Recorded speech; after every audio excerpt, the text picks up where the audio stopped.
redeem 10,000 preference shares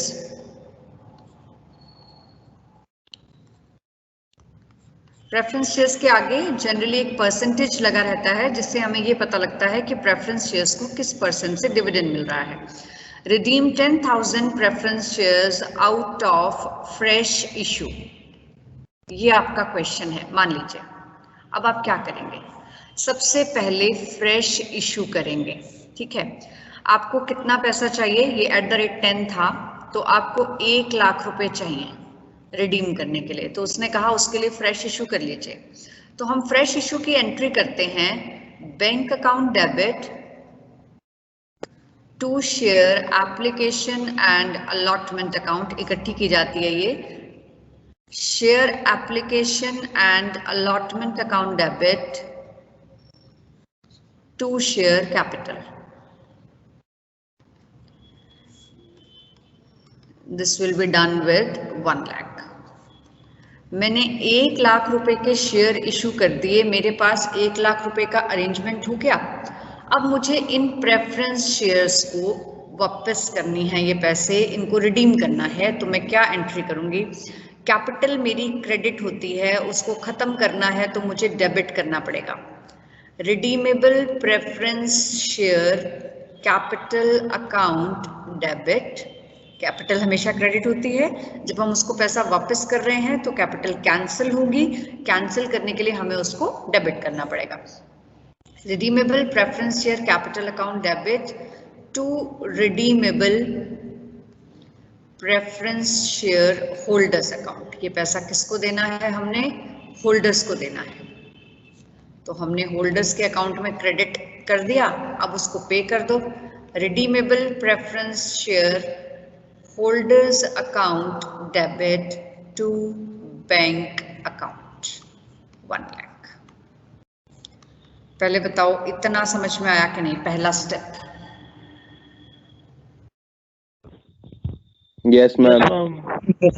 yes ma'am. 1 lakh के preference shares को redeem करना था आउट ऑफ फ्रेश इशू। हमने पहले bank to share application and allotment due की, share application allotment to share capital transfer कर दी। 1 लाख का अरेंजमेंट हो गया। अब हमने शेयर कैपिटल जो पे करनी थी उसको डेबिट कर दिया और जिसको देनी थी उसके अकाउंट को क्रेडिट कर दिया, और फिर उनको देते time redeemable preference share holders account debit to bank. Got it?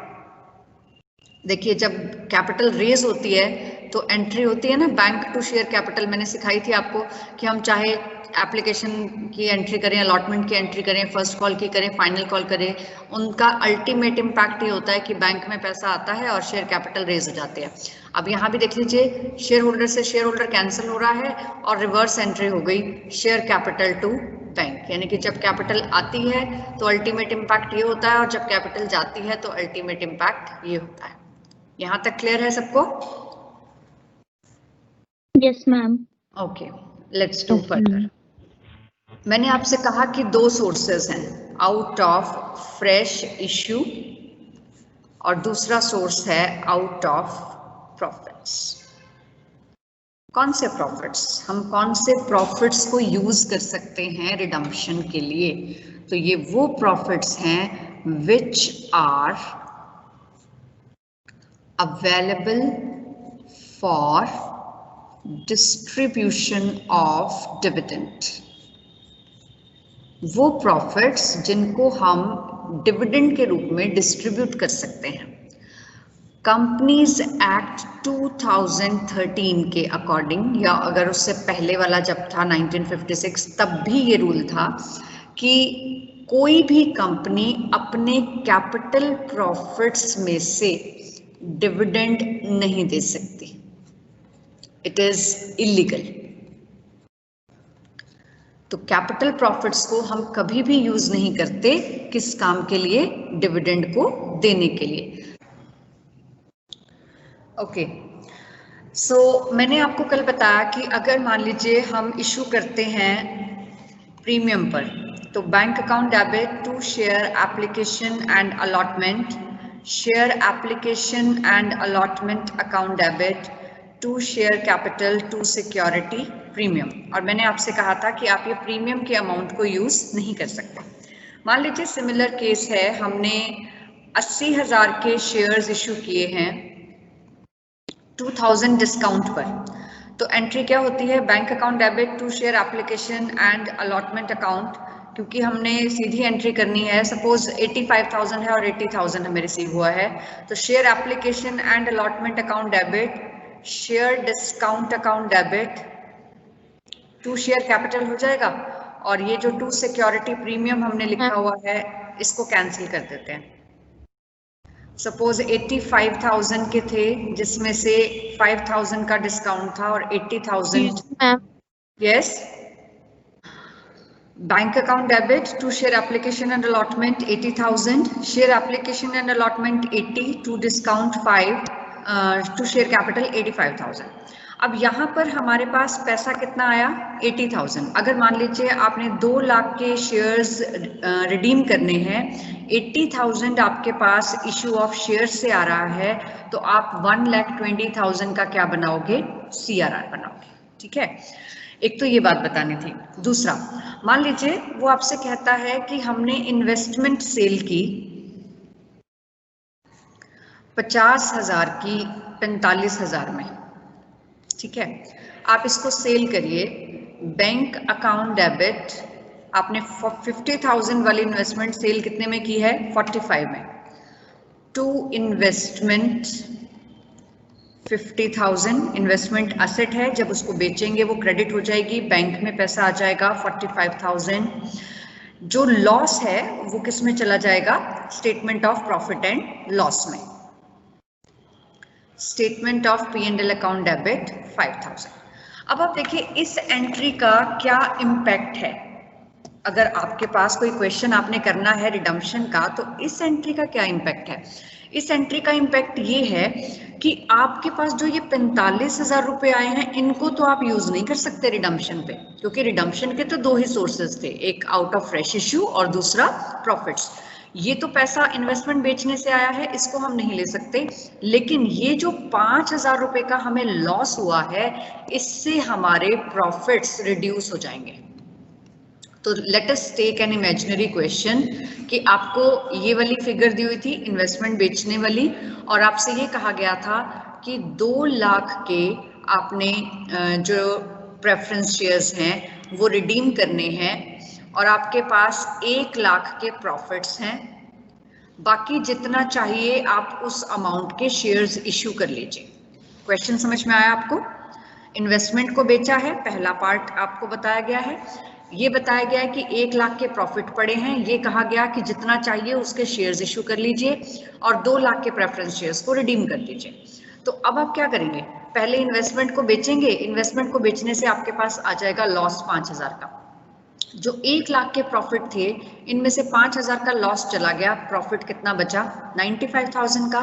इस प्रॉफिट का आपको क्रिएट करना है कैपिटल रिडम्पशन रिजर्व। तो उसके लिए एंट्री क्या होगी, surplus of statement of P&L। ये ध्यान रखेंगे आप, जब लॉस की एंट्री करेंगे या प्रॉफिट की तो स्टेटमेंट ऑफ P&L लिखते हैं, जब उस प्रॉफिट को बांटने की एंट्री होती है तो surplus of statement of P&L लिखते हैं। ठीक है, it is just like profit and loss appropriation account.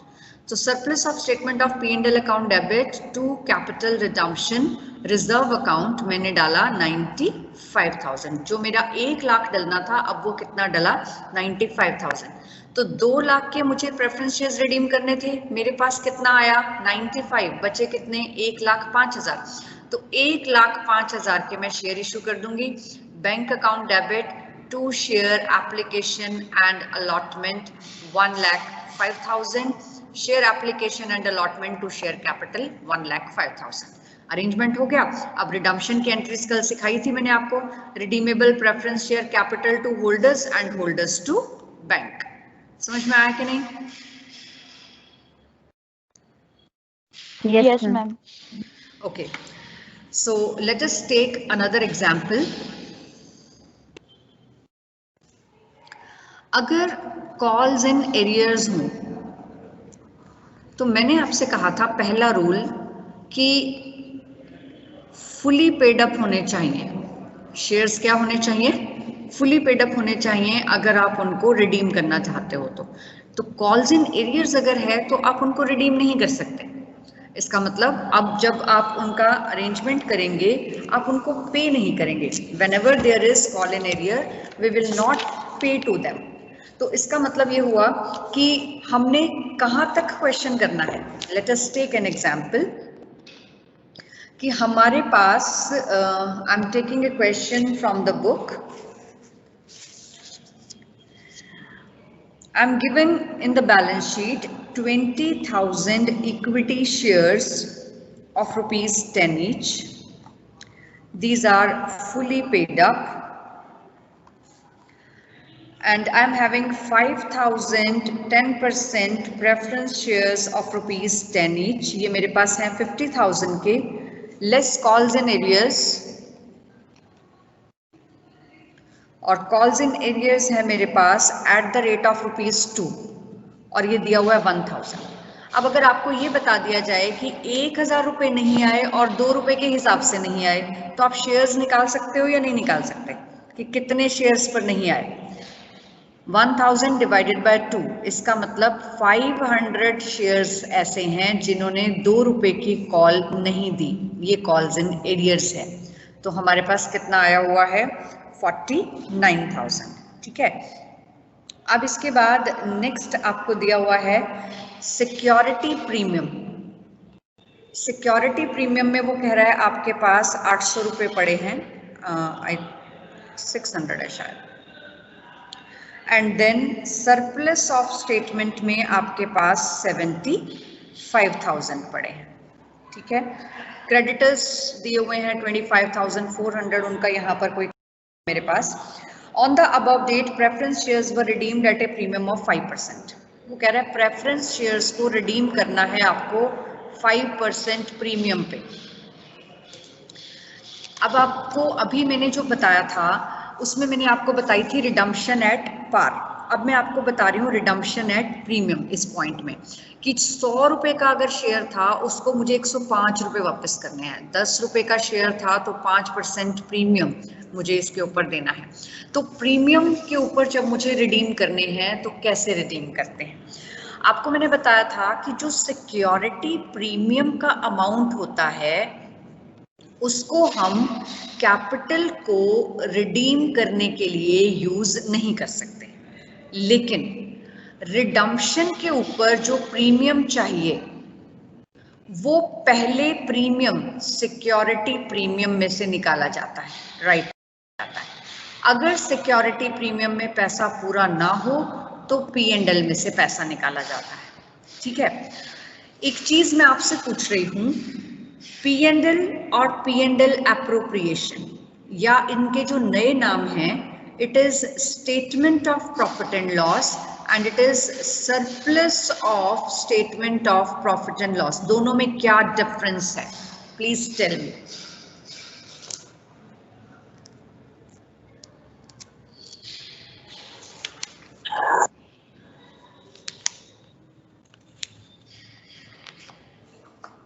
Ma'am P&L account से प्रॉफिट एंड लॉस निकलता है और मैम एप्रोप्रिएशन अकाउंट से उसको डिस्ट्रीब्यूट करते हैं।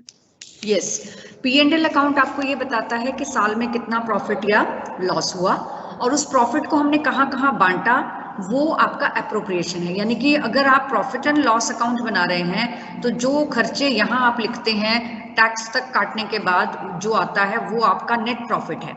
लेकिन प्रॉफिट एंड लॉस एप्रोप्रिएशन क्या है कि ये जो नेट प्रॉफिट आपका जो आया हुआ है इसमें से आपने डिविडेंड कितना दिया, इसमें से आपने रिजर्व में कितना रखा, ये सारी चीजें जो आप करते हैं वो सारी चीजें किस में आती हैं, profit and loss appropriation account में आती हैं।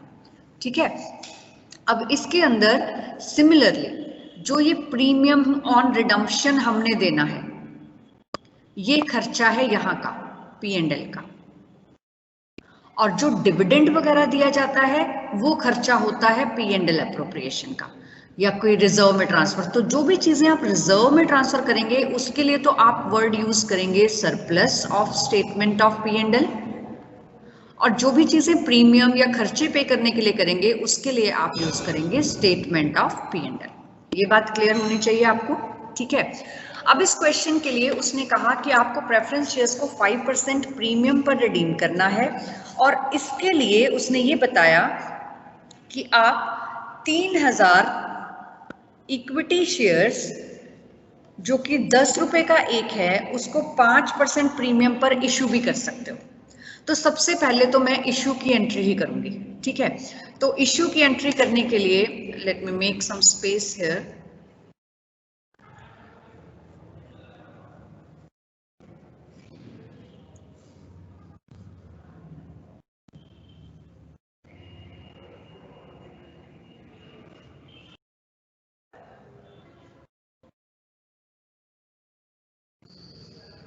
ओके, 3000 इक्विटी शेयर्स मुझे इशू करने हैं 10 रुपीज वाला 5% प्रीमियम पे। तो I will make an entry, bank account debit to share application and allotment account.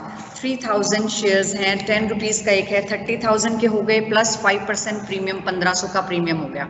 तो मेरे पास बैंक में आ गए 31,500, ठीक है। अब इनको एंट्री को मैं क्या करूंगी, share application and allotment account debit to share capital to security premium. तो 31,500 में से 30,000 मेरा कैपिटल में आ गया और 1500 मेरा सिक्योरिटी प्रीमियम में आ गया, ठीक है। मुझे रिडम्पशन के लिए चाहिए थे 50,000 ये, और रिडम्पशन मुझे करना है कितने परसेंट प्रीमियम पे, रिडम्पशन मुझे करना था, आई रब्ड इट, 5% प्रीमियम पे।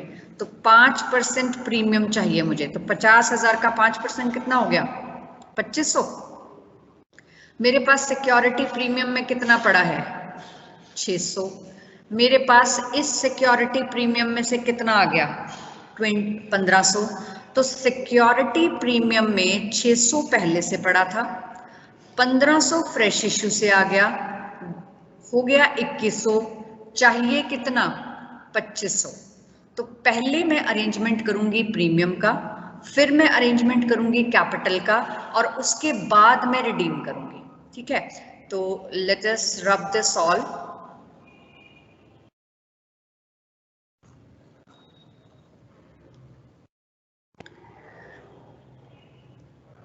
अब मेरे पास 2100 रुपए आ चुके हैं, चाहिए मुझे 2500। तो मैंने क्या किया, सिक्योरिटी प्रीमियम अकाउंट डेबिट कितना चाहिए था मुझे, 2500, 2100 मेरे पास है। Statement of profit and loss account debit 400 to premium on redemption 2500। Premium on redemption मैंने कहां से ले लिया, 2100 सिक्योरिटी प्रीमियम से, और क्योंकि ये कवर अप नहीं हो रहा था तो 400 मैंने कहां से ले लिया, P&L से। अगर ये मेरा कवर अप हो रहा होता तो मैं सीधा security premium account debit to premium on redemption कर देती। यहां तक समझ में आया या नहीं? Yes ma'am. Yes, ma'am. Yes ma'am. Okay, अब आप देखिए, मेरे को चाहिए थे 50,000 कैपिटल के और 2500 प्रीमियम के। 2500 का अरेंजमेंट ये हो चुका, और इधर से इश्यू ऑफ शेयर्स में से 30,000 का अरेंजमेंट ये हो चुका। बचा कितना, 20,000 का अरेंजमेंट करना बचा है। तो ये 20,000 का जो अरेंजमेंट करना है वो मैं प्रॉफिट्स में से कर सकती हूँ, क्योंकि प्रॉफिट्स मेरे पास थे 75,000, और 75,000 में से मैंने अभी तक सिर्फ 400 रुपए यूज किए हैं। तो अब मैं क्या करूंगी, surplus of statement of profit and loss account debit to capital redemption reserve, 20,000 का मैंने रिजर्व बना दिया। तो अब आप देखो मेरी टोटल अरेंजमेंट हो चुका है 52,500 का। 2500 का मेरा प्रीमियम का अरेंजमेंट हो चुका, 30,000 मेरा इशू ऑफ फ्रेश शेयर से आया था, 20,000 का मैंने रिजर्व बना दिया। मेरा 50,000 का कैपिटल का और 2500 रुपए का प्रीमियम ऑन रिडम्पशन का अरेंजमेंट हो चुका है। अब मुझे रिडीम करने हैं। मान लीजिए इस क्वेश्चन में कॉल्स इन एरियर्स नहीं था, सपोज वंस की कॉल्स इन एरियर्स नहीं है, तो हम सिंपल क्वेश्चन अगर करते तो क्या करते, redeemable preference share capital account debit, कितनी कैपिटल थी मेरी, 50,000 की, प्रीमियम ऑन रिडम्पशन यहाँ डेबिट करेंगे जो मुझे देना है 2500, to redeemable preference share holders account debit 52,500, redeemable preference share holders account debit to bank 52,500। तो ये आपका क्वेश्चन सॉल्व हो जाता कि हमने रिडीम कर दिए। अगर क्वेश्चन में कॉल्स इन एरियर्स भी है तो यहां तक का क्वेश्चन तो सेम रहेगा जो ऊपर तक हमने किया, लेकिन जब आप रिडीम करने लगोगे तो आप उन शेयर्स को रिडीम नहीं करोगे जिन पे कॉल्स इन एरियर्स है। तो वो कितने पे थी हमने अभी निकाला था, 1000 की कॉल्स इन एरियर्स थी। इसका मतलब 1000 और 2 रुपए के हिसाब से 500 शेयर्स को हमने रिडीम नहीं करना। तो 5000 में से 500 माइनस कर दो, कितने रिडीम करने हैं? 4500। तो 4500 को रिडीम करोगे आप तो यहाँ रिडीमेबल प्रेफरेंस शेयर कैपिटल 50,000 की जगह आ जाएगी 45,000। प्रीमियम ऑन रिडम्पशन 45,000 का 5% आ जाएगा 2250। रिडीमेबल प्रेफरेंस शेयर होल्डर्स के नाम पे ड्यू हो जाएगा 47,200 और 47,250 की बैंक से पेमेंट हो जाएगी। कोई चीज समझ में नहीं आई हो तो पूछ लीजिए।